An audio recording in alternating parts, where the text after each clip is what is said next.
بسم اللہ الرحمن الرحیم الحمد للہ رب العالمین وصلی اللہ وسلم علی نبینا محمد وعلی آلہ وصحبہ اجمعین اما بعد۔ شیخ عبدالعزیز بن عبداللہ بن باز رحمہ اللہ الدروس المہمہ لعامۃ الامہ کے دوسرے درس میں کہتے ہیں: الدرس الثانی ارکان الاسلام، بیان ارکان الاسلام الخمسہ، وأولها وأعظمها شهادة أن لا إله إلا الله وأن محمد رسول الله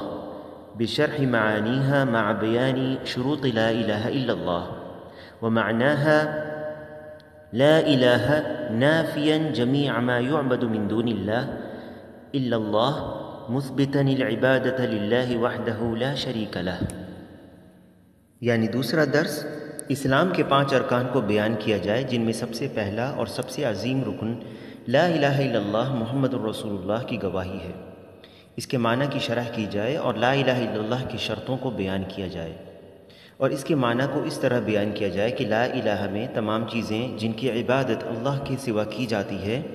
ان کی عبادت کی نفی ہے، اور الا اللہ میں صرف اللہ اکیلا جس کا کوئی شریک نہیں ہے اس کی عبادت کو ثابت کرنا ہے۔ آج کے اس درس میں انشاءاللہ ہم ارکان اسلام اور اس کے سب سے پہلے رکن کے بارے میں جانیں گے۔ اسلام کے 5 ارکان ہیں۔ جس طرح کسی عمارت کے لیے بنیاد اور اس کے ستون ہوتے ہیں، اسی طرح اسلام کے ارکان اس کے ستون ہیں۔ اسلام کا معنی ہے اللہ تعالیٰ کی توحید کو مانتے ہوئے اس کے لیے خود سپردگی اختیار کرنا، اللہ کی فرمانبرداری کرتے ہوئے اس کے احکام پر عمل کرنا، اور شرک اور اہل شرک سے برات کا اظہار کرنا۔ یہ عام تعریف ہے اسلام کی جو تمام انبیاء اور رسولوں کا دین رہا ہے، اور جو اس کے 5 ارکان ہیں وہ اس کے ستون اور مضبوط حصے ہیں، اور یہ وہ بنیادیں ہیں جن پر اسلام قائم ہے، جیسا کہ ابن عمر رضی اللہ عنہما کی حدیث میں ہے کہ رسول اللہ صلی اللہ علیہ وسلم نے فرمایا: بنی الاسلام علی 5 شہادت ان لا الہ الا اللہ وان محمد رسول اللہ واقام الصلاۃ وایتاء الزکاۃ والحج وصوم رمضان۔ اسلام کی بنیاد 5 چیزوں پر ہے: لا الہ الا اللہ محمد رسول اللہ کی گواہی دینا، نماز قائم کرنا، زکوٰۃ ادا کرنا، حج اور رمضان کے روزے رکھنا۔ ان الفاظ سے امام بخاری نے اس حدیث کو روایت کیا ہے، اور ایک روایت میں رمضان کے روزے کے بعد حج کا ذکر ہے۔ اس سے معلوم ہوا کہ ارکان اسلام 5 ہیں، اور یہ اسلام کی بنیاد ہیں، اور یہ ہیں: پہلا، شہادت ان لا الہ الا اللہ وان محمد رسول اللہ، یعنی لا الہ الا اللہ محمد رسول اللہ کی گواہی دینا۔ دوسرا، صلاح یعنی نماز، اور نماز سے مراد نماز قائم کرنا۔ تیسرا، زکوٰۃ ادا کرنا۔ چوتھا، رمضان کے روزے رکھنا، اور 5واں، کعبہ کا حج کرنا جو اس کی استطاعت رکھتا ہو۔ یہ 5 اسلام کے ظاہری ارکان ہیں۔ پہلا رکن اسے شہادتین کہا جاتا ہے کیونکہ یہ رکن 2 گواہیوں پر مشتمل ہے۔ اس کا پہلا حصہ لا الہ الا اللہ کی گواہی اور دوسرا حصہ محمد الرسول اللہ کی گواہی ہے۔ کسی شخص کا اسلام میں ہونے کے لیے ان دونوں گواہیوں کو ایک ساتھ دینا ضروری ہے۔ اگر کسی نے لا الہ الا اللہ کی گواہی دی مگر محمد الرسول اللہ کی گواہی نہیں دی یا اس کا انکار کر دیا تو ایسا شخص کا اسلام صحیح نہیں مانا جائے گا۔ اسی طرح اگر اس نے محمد رسول اللہ کی گواہی دی مگر لا الہ الا اللہ کو نہیں مانا تو بھی ایسا شخص مسلمان نہیں ہو سکتا۔ اسی لیے دونوں گواہیوں کو بیک وقت ماننا کسی شخص کے اسلام میں ہونے کے لیے ضروری ہے۔ نیز باقی ارکان اسلام کو بھی ماننا ضروری ہے کہ یہ اسلام کے ارکان ہیں، اور ان میں سے کسی کا اسلام کے رکن ہونے کا انکار نہ کیا جائے، جیسے کہ حدیث جبریل میں ہے: الاسلام ان تشہد ان لا الہ الا اللہ وان محمد رسول اللہ وتقیم الصلاة وتؤتی الزکاة وتصوم رمضان وتحج البیت ان استطعت الیہ سبیلا۔ اسلام یہ ہے کہ تم اس بات کی گواہی دو کہ اللہ کے سوا کوئی سچا معبود نہیں، اور یہ کہ محمد صلی اللہ علیہ وسلم اللہ کے رسول ہیں، نماز قائم کرو، زکوٰۃ ادا کرو، رمضان کے روزے رکھو، اور اگر استطاعت ہو تو اللہ کے گھر کا حج کرو۔ تو ان دونوں گواہیوں میں سب سے پہلی گواہی کلمہ توحید کی ہے، یعنی لا الہ الا اللہ کی گواہی دینا ہے۔ شہادت اللہ الہ الا اللہ کا معنی ہے کہ میں اس بات کا اعتراف کرتا ہوں اور یقین کے ساتھ اس بات کی گواہی دیتا ہوں کہ اللہ کے سوا کوئی سچا معبود نہیں ہے، کیونکہ لا نفی کے لیے ہے جس سے ہر معبود کی نفی ہوتی ہے۔ الہ کا معنی ہے معبود، اور معبود اس کو کہتے ہیں جس کی عبادت کی جاتی ہو۔ تو جس کی بھی عبادت کی جاتی ہے وہ معبود ہے، چاہے وہ معبود برحق ہو یعنی اللہ سبحانہ وتعالی، یا معبودان باطلہ ہوں جو غیر اللہ ہیں جن کی عبادت لوگ اللہ کے سوا کرتے ہیں۔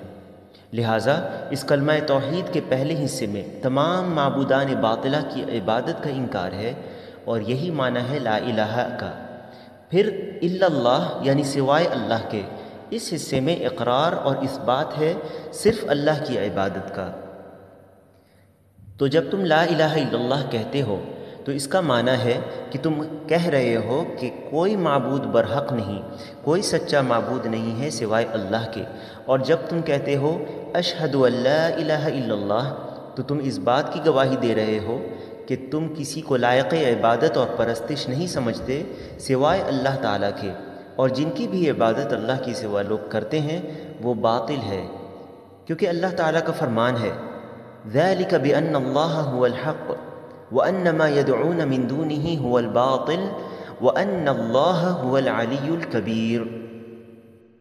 یعنی یہ اس لیے کہ اللہ ہی معبود برحق ہے، اور اس کے سوا جسے بھی یہ پکارتے ہیں یا جس کی بھی عبادت کرتے ہیں وہ باطل ہے، اور بے شک اللہ ہی بلندی والا کبریائی والا ہے۔ اس طرح سے کلمہ توحید لا الہ الا اللہ نفی اور اثبات پر مشتمل ہے۔ نفی میں انکار ہے غیر اللہ کی عبادت کا، اور اثبات میں ثابت کرنا ہے عبادتوں کو صرف اللہ وحدہ لا شریک لہ کے لیے، کیونکہ صرف اللہ تعالیٰ ہی معبود برحق ہے جو اکیلا ہر قسم کی عبادت کا مستحق ہے، اور اللہ کو اکیلا ان عبادتوں کا مستحق ماننا ہی توحید کہلاتا ہے۔ تو جب تم نے اس بات کو جان لیا کہ تمام عبادتیں صرف اللہ کے لیے لائق ہیں، تو تمہیں یہ بھی جاننا چاہیے کہ عبادت کیا ہے، تاکہ تم اپنی عبادتوں کو صرف اللہ کے لیے خالص رکھو، اور ان میں سے کسی عبادت کو غیر اللہ کے لیے نہ کرو، تاکہ اس گواہی کے مطابق تم عمل کر سکو اور اپنے معبود کے وفادار بنے رہو۔ عبادت ایک ایسا جامع لفظ ہے جس کا اطلاق ہر اس چیز پر ہوتا ہے جسے اللہ تعالیٰ پسند کرتا ہے اور اس سے راضی ہوتا ہے، چاہے وہ اقوال ہوں جو زبانی ادا کیے جاتے ہیں جیسے اللہ کی تسبیح بیان کرنا اور اللہ سے دعا کرنا، یا افعال ہوں جسے ہم اپنے جسم سے کرتے ہیں جیسے نماز پڑھنا اور حج کرنا، ظاہر ہوں جیسے فقیر اور مسکین کو زکوٰۃ دینا، یا باطن ہوں جو دل کے اعمال ہیں جیسے اللہ سے ڈرنا، اس سے محبت کرنا اور اس سے امید رکھنا وغیرہ۔ ان عبادتوں کو صرف اللہ کے لیے کرنا توحید ہے، اور اس کا تقاضا یہ ہے کہ ان میں اللہ کے برابر کسی اور کو نہ کیا جائے، اور نہ ہی کسی اور کے لیے اس میں سے کچھ کیا جائے، یعنی کسی بھی عبادت کو اس میں سے اللہ کے سوا کسی غیر اللہ کے لیے صرف نہ کیا جائے، چاہے وہ کوئی مقرب فرشتہ یا بھیجے گئے رسول ہی کیوں نہ ہو۔ ان عبادتوں کو کسی بھی غیر اللہ کے لیے کرنے کو شرک کہتے ہیں، جو سب سے بڑا گناہ ہے۔ توحید اور شرک کی مزید تفصیل انشاءاللہ آگے بیان کی جائے گی۔